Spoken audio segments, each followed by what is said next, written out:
오늘 함께 나눌 하나님의 말씀은 사도행전 7장입니다. 44절부터 53절까지를 교독하겠습니다. 사도행전 7장 44절부터 53절까지를 교독하겠습니다. 광야에서 우리 조상들에게 증거의 장막이 있었으니 이것은 모세에게 말씀하신 이가 명하사 그가 본 그 양식대로 만들게 하신 것이라.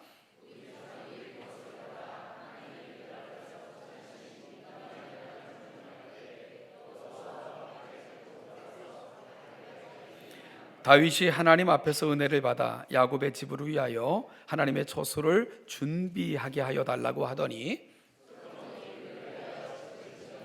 그러나 지극히 높으신 이는 손으로 지은 곳에 계시지 아니하시나니 선지자가 말한 바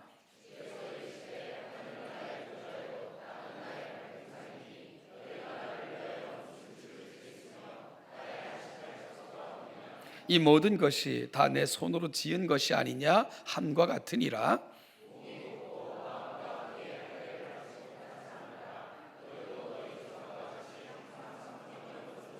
너희 조상들이 선지자들 중에 누구를 박해하지 아니하였느냐? 의인이 오시리라 예고한 자들을 그들이 죽였고 이제 너희는 그 의인을 잡아 준 자요 살인한 자가 되나니 전사가 전한 율법을 받고도 지키지 아니하였도다 하니라. 아멘.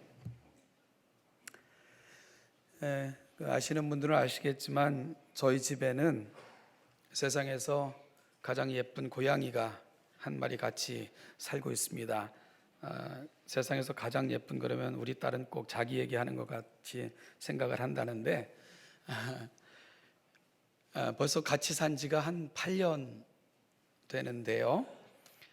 참 예기치 않게 시작된 동거인데 어느덧 우리 집의 터줏대감처럼 여겨지고 있고, 이제는 그 한 구성원을 넘어 우리 가족이 하다못해 휴가를 같이 가기도 어렵게 만드는, 뭔가를 결정하고 고려할 때 늘 먼저 생각할 수밖에 없도록 만드는 그런 상황에까지 이르게 만든 녀석입니다.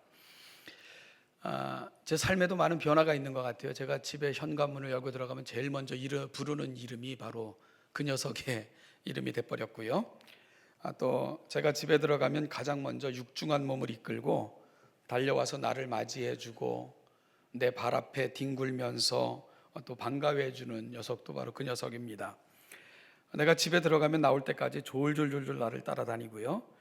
심지어 집에서 책이라도 볼라 하면 책상 앞에 떡하니 앉아가지고 책상을 차지하는 놈도 그 놈입니다.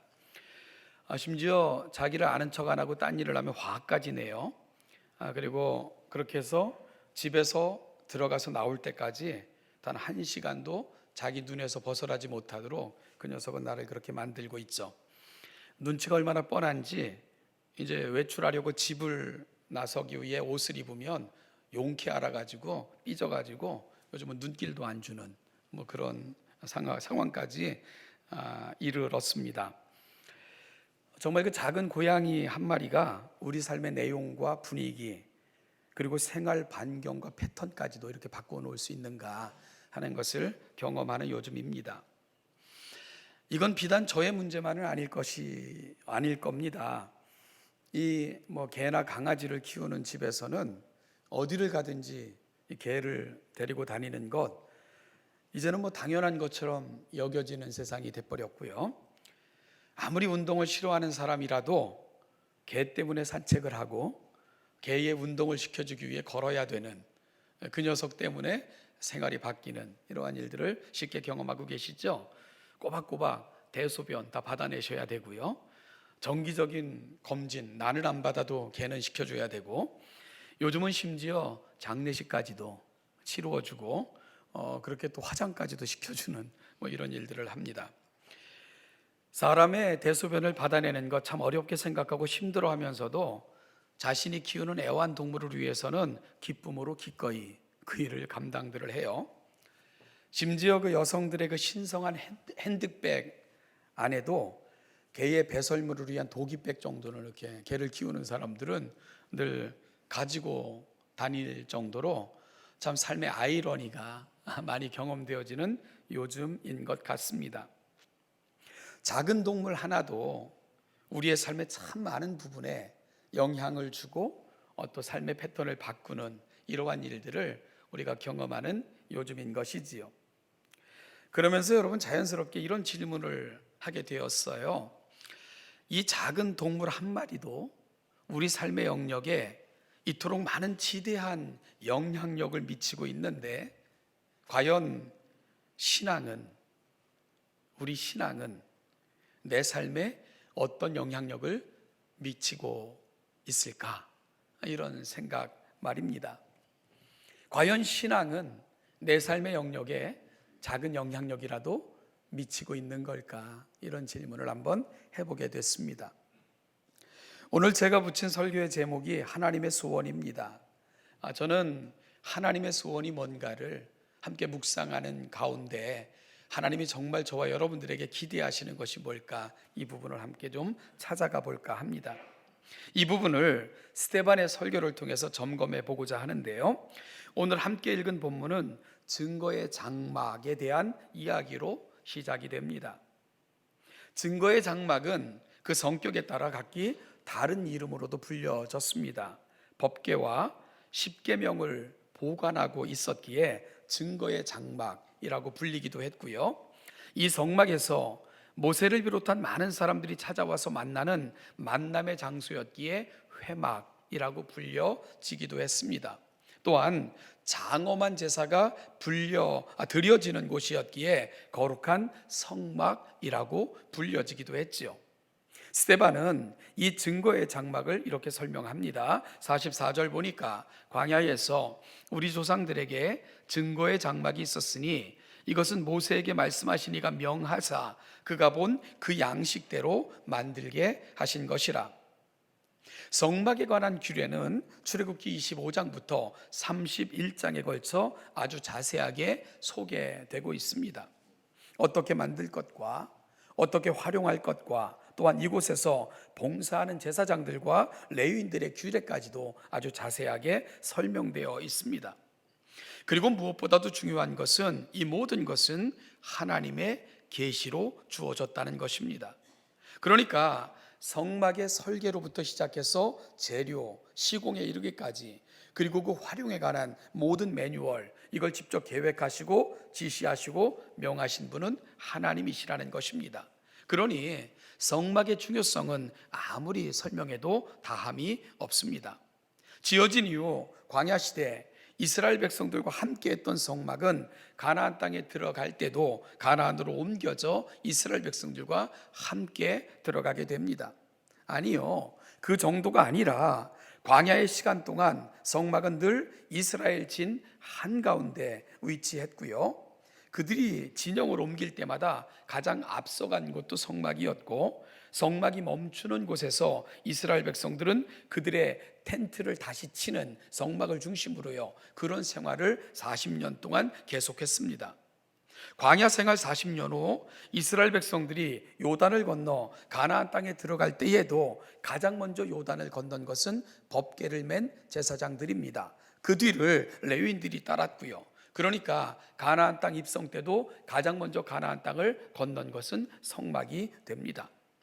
이스라엘 백성들이 가나안 땅에 들어가서 요단강과 여리고 사이에 있는 길갈에 진을 쳤을 때도 가장 먼저 그들이 진을 치기 전에 먼저 설치한 것은 성막이었습니다. 성막은 이스라엘 백성들의 삶의 자리 중심에 역시 설치되었지요. 그리고 후에 가나안 정복 전쟁이 끝난 후 땅을 분배하기 위하여 각 지파의 대표들이 실로에 모였을 때 여러분 그들이 땅을 분배하기 전에도 가장 먼저 한 것은 그들의 중심지 즉 실로에 성막을 세우는 것부터 먼저 하고 땅을 분배하는 장면을 우리가 살펴보게 됩니다. 그리고 450년 동안 성막은 실로에 있었습니다. 성막이 실로에 설치되었다는 것은 실로가 이스라엘의 정치, 종교, 행정의 중심지였다는 것을 의미하기도 합니다. 물론 이스라엘의 역사 속에 전쟁으로 인하여 법궤를 빼앗기기도 했고요. 성막이 파괴되는 슬픈 역사도 경험했지만 그럼에도 불구하고 그들은 다시 성막을 만들어 설치하는 일들을 끊임없이 반복했습니다. 그러다가 이스라엘의 위대한 왕이었던 다윗은 아주 거룩한 꿈을 갖게 되었는데요. 여러분, 그것이 뭡니까? 바로 성전 건축에 대한 꿈이었습니다. 자신은 편벽한 궁전에 거하면서 너무나도 허름한 성막에 하나님의 임재를 상징하는 법궤를 모시고 있는 것에 대한 마음의 안타까움과 답답함이 다윗의 마음속에는 늘 존재하고 있었습니다. 그래서 그는 성전 건축에 거룩한 열망을 품고 당시 선지자였던 나단과 이 일을 상의했죠. 다윗의 말을 들은 나단은 매우 기뻐했습니다. 하나님이 이를 기뻐하실 겁니다 라고 말해주기도 했습니다.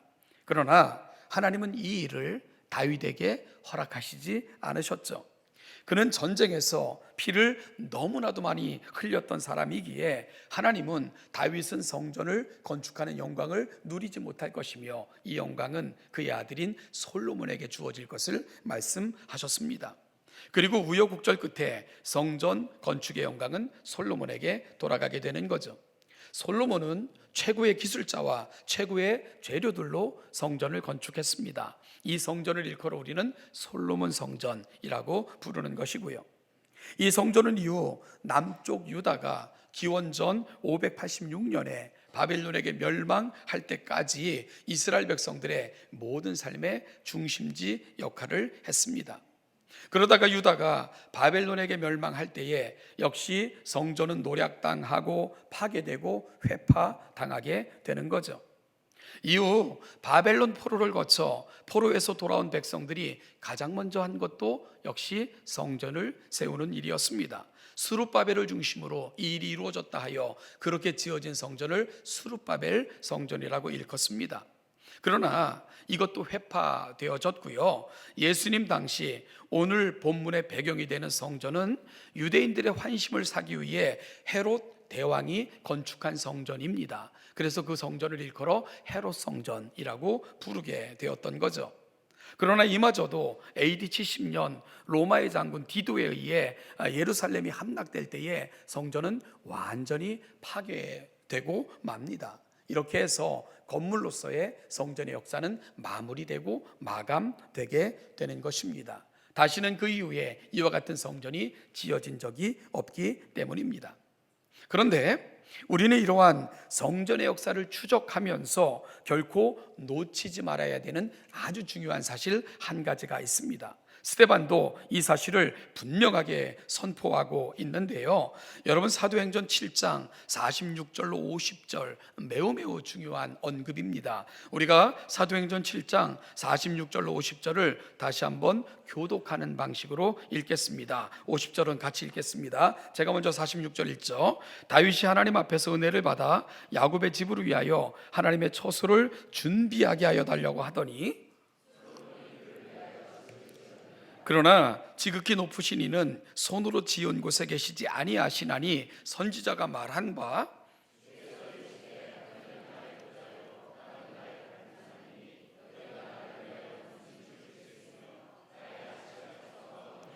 이 모든 것이 다 내 손으로 지은 것이 아니냐 함과 같으니라. 아멘.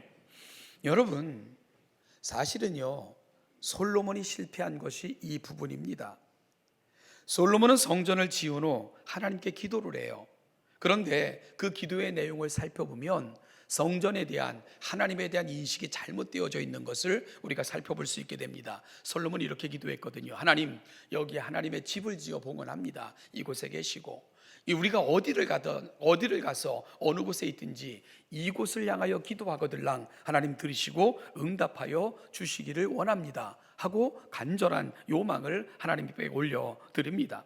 여러분, 그런데 솔로몬의 기도가 갖고 있는 맹점이 한 가지 있어요. 그것은 뭐냐면 하나님은 이 성전에 머물러 계신다는 생각이 매우 강하다는 것을 우리가 보게 됩니다.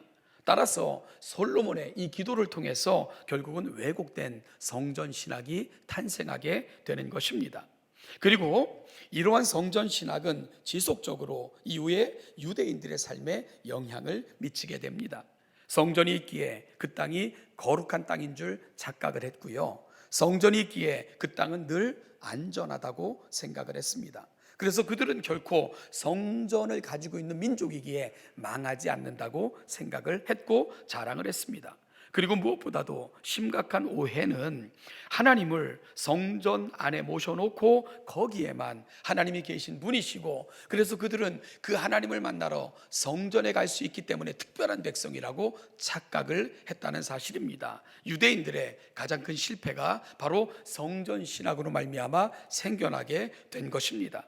그러나 성전을 봉헌한 후 드리는 솔로몬의 기도를 들으신 하나님께서 솔로몬에게 내가 이 일을 기뻐하노라 하면서도 더불어 주신 경고가 열왕기상 9장 6절부터 7절에 기록되어져 있는데요, 제가 한번 읽겠습니다. 만일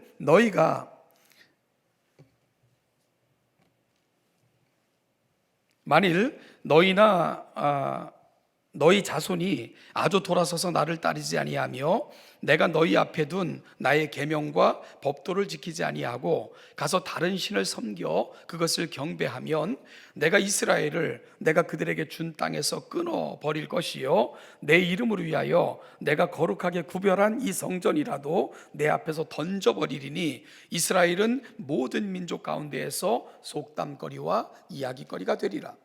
여러분, 하나님께서 솔로몬이 봉헌한 성전을 기뻐 받으시겠다 말씀을 하셨습니다.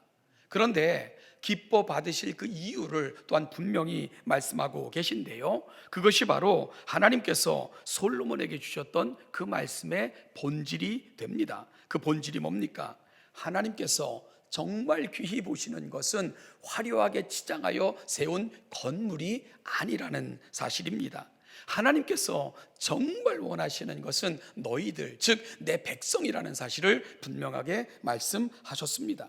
그리고 또한 하나님께서 진정으로 기대하시는 것은 그곳에 머물러 계시면서 내 백성들이 찾아와 드리는 예배나 예물이나 받으시고 그들의 종교적 행위와 바치는 제물에 취하여 만족하실 것이 아니라 그들 가운데 계시고 싶고 그들과 함께 하시고 싶고 그들과 동행하고 싶으신 것, 이것이 바로 하나님의 꿈이라고 솔로몬에게 분명하게 말씀하고 계신다는 사실입니다. 여러분, 그들의 한가운데, 그들의 텐트 한가운데 성막을 설치하라고 명하신 것, 그들 가운데 계시고 싶으신 것입니다. 그들과 함께 하시고 싶으신 것입니다. 그들이 가는 곳마다 앞서가셨던 것은 그들과 동행하고 싶으신 것, 이것이 바로 하나님의 꿈입니다. 그리고 또한 성전을 통해서 하나님께서는 그곳을 회막이라 성막이라 일컬으셨던 것은 늘 그곳에서 백성들을 만나고 싶으신 것, 이것이 바로 성막을 향해 보여주신 하나님의 꿈이심을 솔로몬의 기도 후에 하나님은 분명히 말씀하고 계신 것이었지요. 여러분, 그래서 스데반 역시 이 사실을 지적하고 있는 것입니다. 아무리 웅장하고 거대하고 화려한 건물을 지었다 한들 어찌 하나님께 이 건물이 합당할 수 있겠느냐 하고 반문합니다. 그래서 스데반은 이사야 선지자의 고백을 인용하면서 이렇게 말씀했습니다. 하늘은 나의 보좌요 땅은 나의 발등상이니 너희가 나를 위하여 무슨 집을 짓겠으며 나의 안식할 처소가 어디냐. 여러분들이 아무리 화려한 조명으로 지은 집을 꾸며 밝힌들 온 세상을 비치는 해와 달에 비견할 수 있겠습니까? 아무리 화려하게 온갖 조명으로 치장을 한들 밤하늘을 빼곡히 수놓고 여러분, 그 밤하늘을 밝히는 반짝반짝거리며 아름답고 황홀한 그 아름다움을 주는 그 하늘의 별들과 달들에 비견할 수가 있겠습니까? 여러분들이 아무리 거대하고 웅장한 집을 지은들 우주 속에서는 티끌 하나만도 못한 그 지구 속에 아주 작은 공간에 불과할 것 아니겠습니까? 그러니 어찌 작은 집을 지어놓고는 이곳이 하나님이 계신 곳이요 이곳이 당신의 안식처입니다 라고 말할 수 있는 것, 이거 말이 안 된다는 것입니다. 작은 집 하나 지어놓고 하나님이 여기 거하세요, 이곳이 하나님의 거처이고 하나님의 안식처세요 라고 말하는 것 자체가 잘못되어졌다는 거죠. 왜요? 온 우주 만물이 그분 것인데, 그분의 손으로 지어진 바 되었고 그분이 온 우주 만물을 통치하시는데 작은 공간 하나 구분해 놓고는 이곳에 계시고 이곳에서 우리를 만나주시고 이곳에서 안식하세요 라고 말하는 것 자체가 어불성설이라고 스데반도 이사야 선지자의 말을 인용하여 이스라엘 백성들에게 말씀하고 있는 것입니다. 그래서 솔로몬과 유대인들이 착각했던 성전이 하나님의 유일한 집이며 하나님은 그곳에 머물러 계신 곳으로, 그곳에서만 백성들을 만나는 분으로 착각했던 것이 얼마나 어리석고 미련한 생각이었는가를 이미 구약의 많은 선지자들은 지적을 했고요, 그 선지자들의 말을 받아 스데반 역시 그 사실을 지적하고 있는 것입니다. 여러분, 그러면 왜 하나님은 성막을 친히 설계하시며 지으라고 말씀하셨다고요? 솔로몬의 성전을 보시면서 기뻐하신 하나님의 이유가 무엇이라고요? 여러분, 하나님이 정말 집을 갖고 싶으셨기 때문입니까? 아닙니다. 하나님의 기대이고 하나님의 소원이고 하나님의 꿈입니다. 그걸 보여주신 거예요. 그게 뭐라고요? 임마누엘입니다. 하나님의 꿈, 성막을 통해 드러난 하나님의 기대, 그리고 내 백성을 향한 하나님의 간절함, 그걸 표현하는 단어가 있다면 그것이 바로 임마누엘입니다. 내가 너희와 함께하리라. 이것이 바로 하나님의 꿈이고 소망이며 기대이고, 성막은 이 하나님의 꿈과 기대를 가장 잘 보여주는 모형인 것입니다. 저는 몇 번에 걸쳐서 성막의 정신 3가지를 말씀드렸던 적이 있습니다. 여러분, 성막의 정신 3가지가 뭐라고요? 기억하십니까? 중심에 향하여 앞세우고 라고 말씀을 드렸습니다. 하나님은 지어진 성막을 이스라엘 백성들의 진 한가운데 위치하게 하라고 명하셨습니다. 이스라엘 백성들의 거처인 모든 텐트는 성막을 향하여 문을 내라고 명령하셨습니다. 그리고 이동할 때는 성막을 앞세우고 이동하며 멈출 때는 성막이 멈추는 곳에 멈추고 성막을 중심으로 그 주변에 각 지파에 텐트를 치라고 명령하셨습니다. 이것이 이스라엘 백성들이 성막과 관련하여 일상의 삶에서 요청받은 부분입니다. 저는 이것을 통해 성막의 정신 3가지를 말씀드렸고요, 또한 신앙의 3대 원리라고 설명을 드렸습니다. 그것을 저는 중심에 향하여 앞세우고 라고 설명을 드렸던 것이지요. 성도들은 하나님을 중심에 모시고 세상이 아니라 그분을 향하여 서며 모든 것을 행할 때 늘 하나님을 앞세우고 그분의 생각과 뜻을 구하고 행동해야 됩니다. 이것이 바로 성막을 통해 보여주신 내 백성들을 향한 하나님의 기대이고 소원인 것입니다. 그래서 성막의 핵심적 가치, 그것은 바로 임마누엘, 그 단어로 설명될 수 있는 것이지요. 하나님이 우리와 함께 계시다. 이것이 바로 가장 간절한 우리 하나님의 꿈이시고 소원인 것입니다. 여러분, 그리고 이와 같은 하나님의 마음을 가장 잘 보여주신 놀라운 사건이 이 땅에 실제로 벌어졌습니다. 모형이 아니라 그 모형에 실제로 이 땅에 하나님께서 임재하신 것입니다. 바로 하나님께서 친히 육신을 입고 이 땅에 사람의 모양으로 찾아오신 것입니다. 마태는 이렇게 인간의 몸을 입고 이 땅에 오신 성자 예수님, 바로 그 하나님의 이름을 천사들이 친히 불러준 그 말대로 우리에게 전하여 기록하고 있는데요, 그것이 바로 임마누엘, 이 땅에 오신 예수 그리스도, 그의 이름은 임마누엘이라 하리라 마태는 선포하고 있습니다. 하나님은 우리와 함께 하시고자 이 땅에 친히 육신을 입고 오셔서 우리 사이를 거니시는 사랑이 되어주신 것입니다. 그리고 이 놀라운 하나님의 꿈의 완전한 성취는 바로 장차 저와 여러분들이 영원히 거하게 될 새하늘과 새 땅에서 완성되게 될 것입니다. 요한은 예수님의 재림을 통해 완성될 그 나라 새하늘과 새 땅을 이렇게 소개합니다. 요한계시록 21장 2절 말씀부터 4절 말씀을 제가 읽어드리겠습니다. 또 내가 보매 거룩한 성 새 예루살렘이 하나님께로부터 하늘에서 내려오니 그 준비한 것이 신부가 남편을 위하여 단장한 것 같더라. 내가 들으니 보좌에서 큰 음성이 나서 이르되 보라, 하나님의 장막이 사람들과 함께 있음에 하나님이 그들과 함께 계시리니 그들은 하나님의 백성이 되고 하나님은 친히 그들과 함께 계셔서 모든 눈물을 그 눈에서 닦아주시니 다시는 사망이 없고 애통하는 것이나 곡하는 것이나 아픈 것이 다시 있지 아니하리니 처음 것들이 다 지나갔음이로라.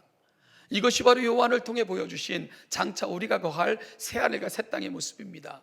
여러분, 그 놀라운 특징이 뭡니까? 하나님의 장막이 우리와 장막 가운데 함께 거하시는 거예요. 광야의 삶의 모습이 바로 새하늘과 새 땅에서 완성되는 것입니다. 여러분, 그 나라의 모습, 새하늘과 새 땅의 모습을 표현할 때 가장 많이 등장하는 한 단어가 있습니다. 뭔지 아세요? 함께, together, 함께라는 단어입니다.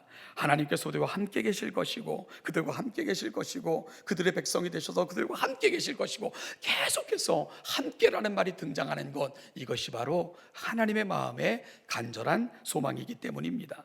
우리와 교제하시고 우리와 동행하시며 우리와 함께 하시기를 소망하시는 하나님, 이것이 성경이 그려주는 가슴 찐한 사랑의 이야기입니다. 그래서 창조주가 피조물의 형상으로 이 땅에 오셨고 피조물의 죄를 사하여 의롭다 하시면서까지 이 놀라운 사랑으로 초대하신 것입니다.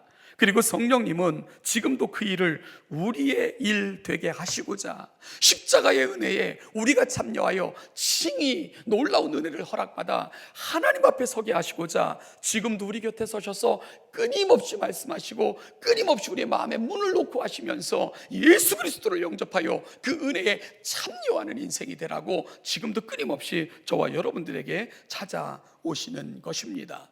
하나님의 꿈, 바로 예수 그리스도를 통해 성령님을 통해 분명하게 우리에게 보여주신 것입니다. 여러분, 그런데 유대인들은 이 하나님을 거절했습니다. 성전이라는 건물에 하나님을 가두었고요, 그들의 이익과 종교적 편협함으로 하나님을 그들의 소원을 들으시고 응답하시기만 하면 되는 금송아지로 둔갑시켰고요, 이 일을 전하는 선지자들을 죽이기를 서슴지 않았습니다.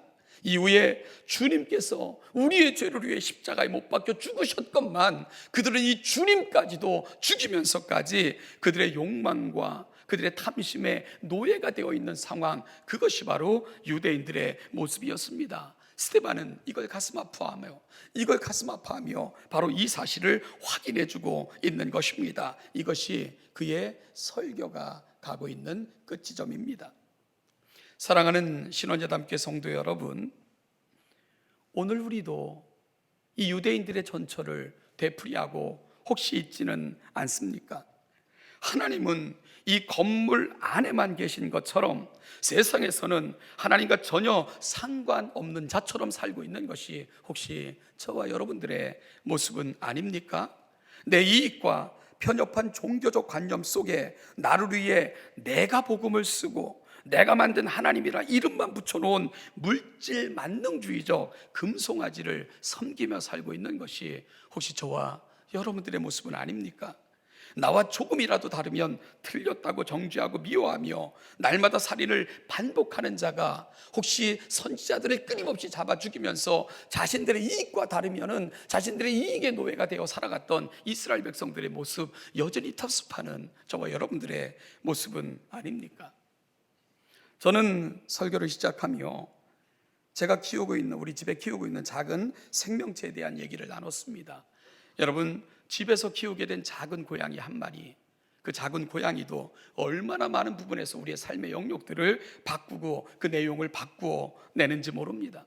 진정으로 사랑하는 사람 한 사람만 있어도 물질도 시간도 전혀 아깝지 않고 자존심도 내 자존심이 아니라 그 자존심이 그 사람의 자존심이 귀한 이런 삶을 사는 것이 저와 여러분들의 모습 아닙니까? 그런데요, 우리가 그토록 찬송하고 거룩한 몸짓으로 그 이름을 높이며 온갖 미사여구를 담아 올리는 기도, 여러분, 우리 하나님은 바로 그런 종교적인 행위 속에서만 만나는 그런 하나님으로 우리가 가두어 놓고 사는 것이 오늘 우리의 모습은 아닌가를 돌아봤으면 좋겠습니다. 과연 하나님은 내 삶에 영향을 미치고 계신가? 나는 내 삶을 살아갈 때 그 하나님의 임재를 느끼며 그 하나님이 내 삶과 동행하시는 것을 날마다 경험하며 그 하나님 합하고 원하시는 삶을 살고자 내 삶의 어떤 내용, 어떤 부분들을 하나님께 드리고 있는가? 오늘 한번 질문해 보는 이 아침이 돼야 되지 않겠습니까?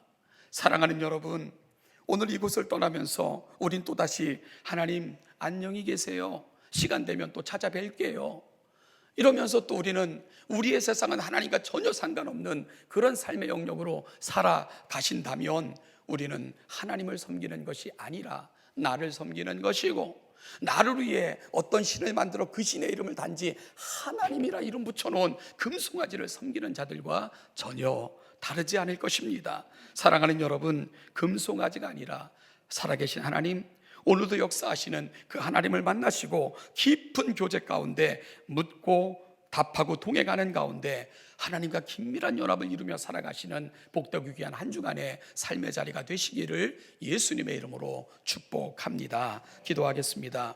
하나님 아버지, 은혜와 사랑을 감사합니다. 오늘 이 아침 우리가 말씀 앞에 다시 섭니다. 하나님의 요구와 소원하심 앞에 다시 섭니다. 하나님 아버지, 나는 또다시 금송아지를 만들고는 하나님이라 이름 붙여놓고는 음란하도 섬기는 것이 오늘 내 모습은 아닌가 다시 한번 묻게 됩니다. 세상에 대해서 아무런 한가도 없고 세상을 따라가는 일에 아무런 주저함이 없으면서도 하나님의 자녀라 이름만 붙여놓은 자가 오늘 내 모습은 아닌가 다시 한번 묻습니다. 하나님 아버지, 유대인들이 했던 그 행위를 되풀이하는 우리가 되지 않게 하시고 하나님과의 친밀함, 하나님의 말씀을 담은 가슴, 하나님과 동행하는 마음으로 우리 삶에 하나님이 만들어 가시는 그 모양과 내용을 품고 향기를 품고 살아가는 아름다운 주의 백성들 되게 하여 주시옵소서. 감사드리며 예수님의 이름으로 기도하옵나이다. 아멘.